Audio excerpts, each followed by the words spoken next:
Welcome back to my channel. எங்கள் வீட்டில் வைக்கிற மீன் குழம்பு ரெசிபியை நான் இன்றைக்கி உங்களோட ஷேர் பண்ணிக்க போகிறேன்.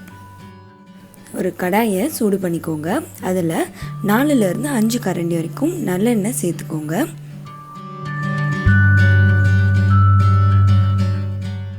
எண்ணெய் காஞ்சதும் கடுகு போட்டு தாளிச்சுக்கோங்க. கடுகு பொரிஞ்சதும் சின்ன வெங்காயம் ஒரு 1/2 கப் அளவுக்கு, அதாவது 2 கைப்பிடி அளவுக்கு கட் பண்ணி வச்சுருக்க சின்ன வெங்காயத்தை சேர்த்து வதக்கிக்கோங்க. ஒரு கைப்பிடி அளவுக்கு வெங்காயம் தனியாக எடுத்து வச்சுக்கோங்க.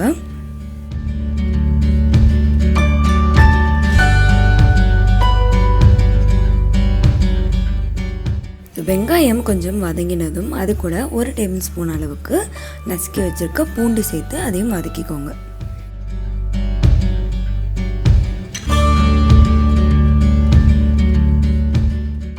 இது கூட கொஞ்சம் கருவேப்பிலையும் சேர்த்துக்கலாம். அடுத்ததாக இது கூட ஒரு பெரிய சைஸ் தக்காளியை நல்லா சின்னதாக கட் பண்ணி அதையும் இதோட சேர்த்து வதக்கிக்கோங்க.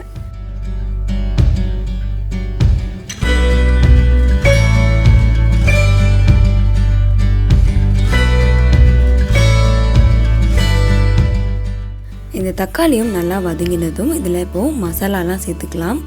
1/2 டீஸ்பூன் அளவுக்கு மஞ்சள் தூள், 2லேருந்து 3 டீஸ்பூன் அளவுக்கு தனியாத்தூள், 1-1.5 டீஸ்பூன் அளவுக்கு தனி மிளகாய் தூள்,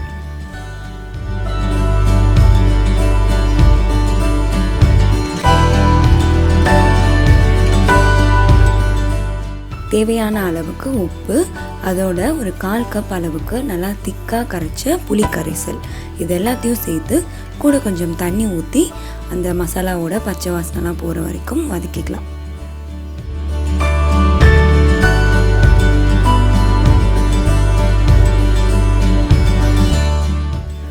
இப்போது இது நல்லா கொதித்து எண்ணெய் தனியாக பிரிஞ்சு வந்துருச்சு.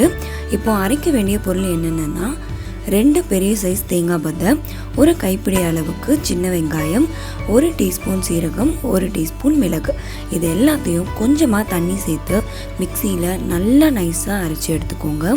அரைச்ச விழுதையும் இதோடு சேர்த்துட்டு தேவையான அளவுக்கு தண்ணி ஊற்றி இதை ஒரு 5லேருந்து 7 நிமிஷம் வரைக்கும் மீடியம் ஃப்ளேமில் நல்லா கொதிக்க விடுங்க. இந்த தேங்காய் சீரகம் இதோட வாசனைலாம் போகணும், தேங்காயும் வெந்திருக்கணும். கடைசியாக இதில் கட் பண்ணி வச்சுருக்க மீன் துண்டுகளை சேர்த்து ஒரு 5 நிமிஷத்துக்கு இதை லோ ஃப்ளேமில் கொதிக்க விட்டு எடுத்திங்கன்னா சூப்பரான மீன் குழம்பு ரெடி. இந்த மீன் குழம்பை நீங்கள் 2-3 நாளைக்கு கூட சூடு பண்ணி சாப்பிடலாம். தேங்காய் சேர்த்துருக்கனால கெட்டு போயிடும்லாம் நினைக்க வேண்டாம், ரொம்பவே சூப்பராக இருக்கும். அடுத்த முறை மீன் குழம்பு வைக்கும்போது கண்டிப்பாக இந்த மாதிரி ட்ரை பண்ணி பாருங்கள். இந்த மாதிரி நிறைய வீடியோஸ்க்கு சேனலை சப்ஸ்கிரைப் பண்ணிக்கோங்க. இந்த வீடியோ பிடிச்சிருந்துச்சுன்னா லைக், ஷேர், கமெண்ட் பண்ணுங்கள். தேங்க்யூ ஃபார் வாட்சிங்.